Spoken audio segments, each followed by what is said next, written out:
गीता का श्लोक आता है, श्री रामचरितमानस भी हम पढ़ते हैं, तो एक पंक्ति है जो ज़्यादातर मैंने भी अपने हर वीडियो में बोली ही है, और उतना ही मेरे पास प्रश्न भी बहुत आया है। कमेंट सेक्शन में लोग मुझसे ज़्यादातर ये प्रश्न पूछते हैं, मन को स्थिर आखिर किया कैसे जाएगा।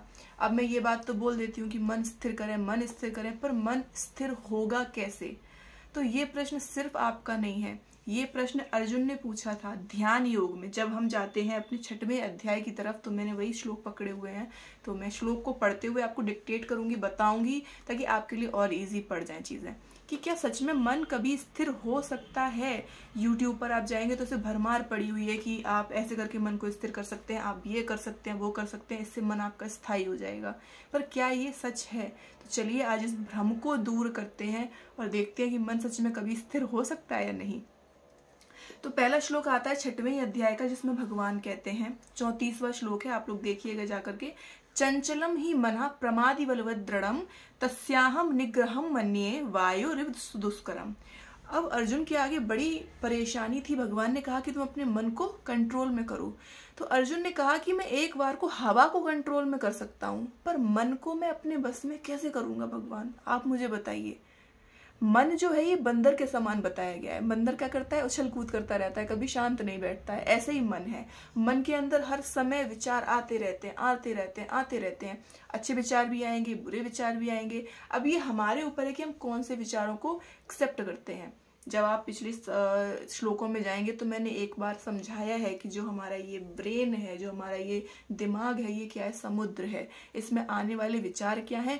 नदियां हैं। अब ये नदियां छोटी भी हो सकती हैं, बड़ी भी हो सकती हैं। आपको सभी नदियों को एक्सेप्ट करना है।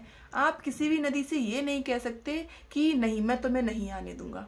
समुद्र किसी भी नदी को ये नहीं कहता कि तुम मेरे पास नहीं आ सकती क्योंकि तुम छोटी हो, तुम बड़ी हो, तुम ज्यादा बड़ी हो, मैं तुम्हें अपने ऊपर ग्रहण नहीं कर सकता। नहीं, सभी नदियों को एक्सेप्ट करना होगा आपको, यानी कि सभी विचारों को आपको एक्सेप्ट करना होगा। और जब आपके पास वो विचार आ जाएं, अब उनमें से आपको समझना होगा कि आखिर कौन सा विचार ऐसा है जिसे मैं बाहर रख सकूं, जो मेरे लिए उपयोगी साबित होगा। अब जब ये बात आती है, तब बात आती है कि तब तो मन स्थिर होना चाहिए ना। सोचने समझने की शक्ति तभी तो आएगी जब मन स्थिर हो। अब चंचल मन है वो आखिर कैसे कोई फैसला ले सकता है ना। तो भगवान ने जब अर्जुन को कहा तुम अपना मन स्थायी करो ध्यान योग में, तो अर्जुन ने कहा कि मैं कैसे करूंगा कंट्रोल इसको, यही प्रश्न है अर्जुन का। तो भगवान ने भी क्या उत्तर दिया। आज हम उन सभी वीडियो को खारिज करते हैं जो ये कहते हैं कि मन को कंट्रोल में किया जा सकता है। भगवान ने भी कह दिया करके, अशंस्यम महाबाहो मनो दुनिग्रहम चलम अभ्यासेन तु कौन्तेय वैराग्येन च गृह्यति। अभ्यासेन, भगवान ने कहा अभ्यास के द्वारा मन को कंट्रोल किया जा सकता है। अच्छा, अब प्रश्न आता है कि अभ्यास तो हम कर लेंगे, पर कितने दिन करना है ना। हम सर्च करते हैं कि कितने दिनों में मन को कंट्रोल किया जाए। ज्यादातर देखिए, इसका कोई समय नहीं है। आपने अगर 7 दिन प्रॉपर प्रैक्टिस कर ली, आपने 21 दिन प्रॉपर प्रैक्टिस कर ली, कोई गारंटी नहीं है कि 22वें दिन आपका मन भटकेगा नहीं। मन है ये चंचल है, ये तो कभी भी कुछ भी कहीं भी पहुंच जाएगा। और 22वें दिन आपका मन भटका, आप फिर से प्रारंभ में आकर के खड़े हो गए। यानी कि सालों साल का अभ्यास है। आप देखिए, विश्वामित्र जी 4000 वर्ष तक तपस्या कर रहे हैं कि हमें ब्रह्म होने का वरदान प्राप्त होगा। अचानक से मेनका आती है, इंद्र ने मेनका को भेजा, जाओ जाकर के तपस्या भंग करो। और मेनका ने तपस्या विश्वामित्र जी की आकर के भंग कर दी। नारद मुनि है, अपने मन को इतना संभाल करके रखते हैं कि ये कभी भी विचलित नहीं होना चाहिए, काम ही नहीं होना चाहिए। लेकिन जैसे ही पहुंचे नगरी में, और वहां पर जाकर के विश्वमोहिनी पर दिल आ गया। अपना पूरा का पूरा जो हृदय था विश्वमोहिनी को समर्पित कर देते हैं कि अब तो विश्वमोहिनी से मैं विवाह करूंगा।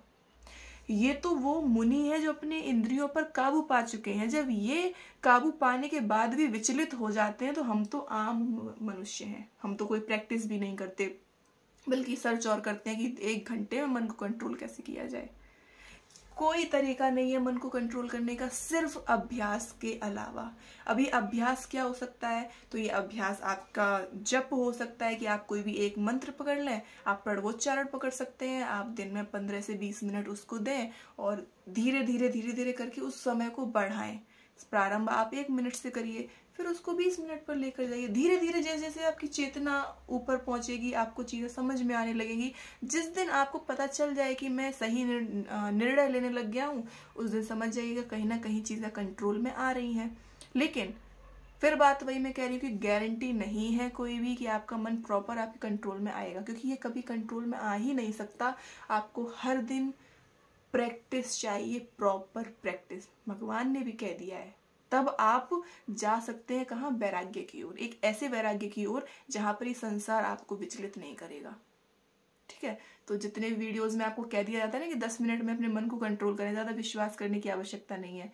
प्रैक्टिस करो, तब सब सही होगा।